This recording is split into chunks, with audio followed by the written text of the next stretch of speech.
While we're awake, the dreaming mind continues that work while we're sleeping and will often give us the breakthrough that eludes us in waking consciousness. But sometimes they come in very strange ways, like the sewing machine. Does anyone know the story of how we got the sewing machine?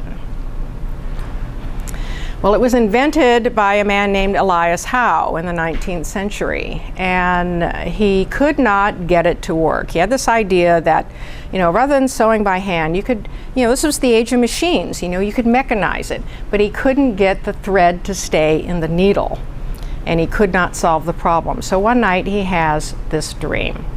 He's somewhere in a jungle being chased by cannibals, and they catch him.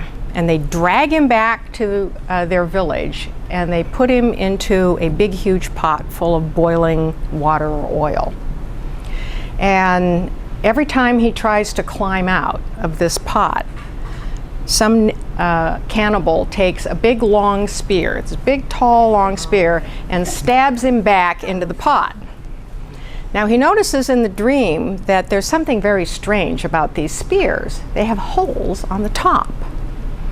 And when he wakes up, he knows that that is the answer to his problem. A needle with the hole in the top and not in the point. Excuse me, a needle, I've got it backwards. Needle with a hole in the point, not in the top. And so that's how the sewing machine breakthrough came into being.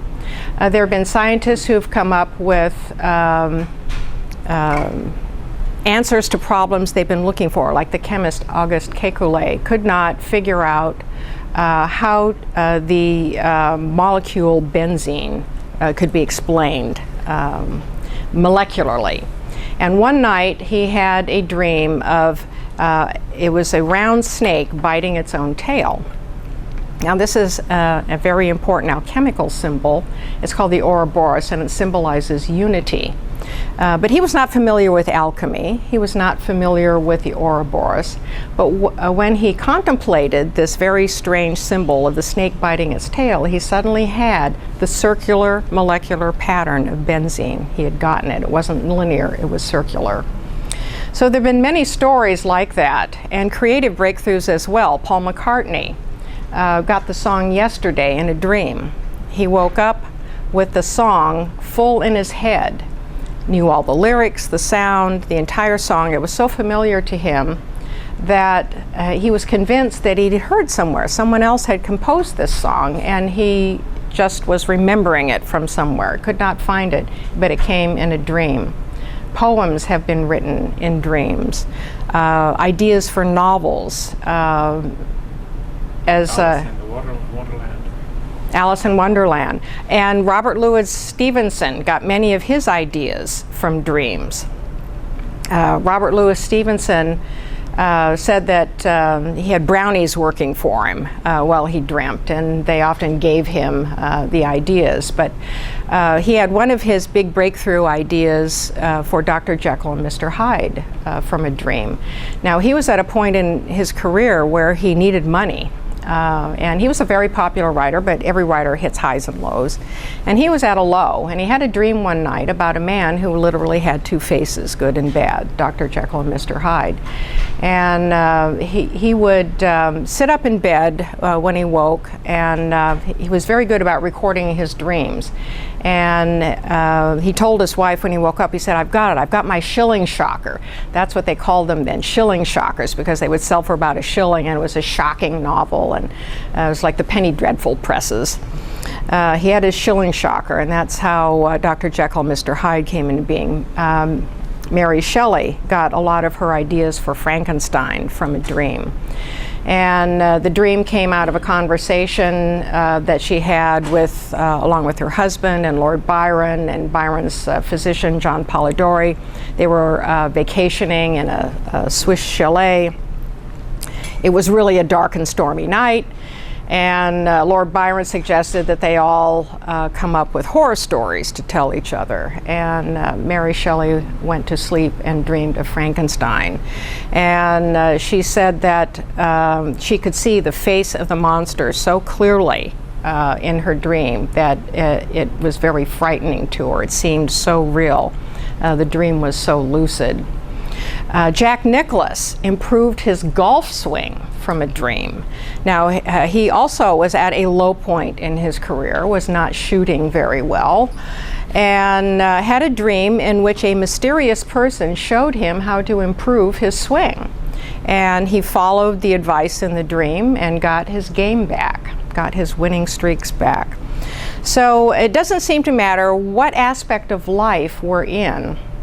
Dreams can help us. Dreams can help us expand ourselves, overcome something, be creative. There are so many dreams that are dramatic healing examples as well, where healing takes place in a dream or tells people how they can heal. This was well known in ancient times. The Greeks and the Romans had healing temples that ill and injured people would go to on pilgrimages, and they would work with dream priests and ask the healing gods to come and heal them in dreams. Many testimonials about the god Asclepios, the Greek god of healing, or one of his associates coming to heal people literally in dreams, or at least giving advice on how they could heal. Well, this still applies today, and Carl Jung saw this in many dreams of his patients. And he called some of them prodromal dreams, that is, dreams that run before illnesses, dreams that literally forecast the onset of illnesses before the symptoms would manifest, or dreams that would help people heal from something serious, even catastrophic. One of the most dramatic modern cases was a couple of decades ago. A man named Mark Ian Barish began having dreams, and he wasn't a person who paid particular attention to his dreams, but these dreams, you couldn't not pay attention to them, and they were very upsetting. Dreams where he was in pain, searing pain, or he was having sharp objects stuck in his neck, or there were burning sensations in the dream in his neck area. And he got worried, he went to a doctor. Doctor couldn't find anything wrong. The dreams persisted and they got worse. And he became very convinced that something was going wrong in his body. So he went back for more examinations, and it was then discovered that he had thyroid cancer. And the dreams had described the onset of this illness with all of this searing pain in the neck area. And in one dream, he had a problem with the neck brain, and that is a term for the thyroid gland. So thanks to his dreams, this cancer condition was caught early enough that he was able to recover, and his dreams helped him in his recovery as well by telling him what he needed to do to help himself. And one dream was very significant for him. Now, this was a man who had neglected his spiritual side, and the dream, literally the message of the dream was the way out is the way in, and that he was only going to truly heal himself by going inward and healing himself spiritually and emotionally inside. So these are just a few of the examples of how dreams have helped people throughout the ages, and in very similar ways. We share this territory with our ancestors and our contemporaries, that dreams have always given us a barometer of how we're doing in life, how well we're doing in our relationships, our job, our views of ourselves, but also how we are doing physically, mentally, emotionally, and spiritually.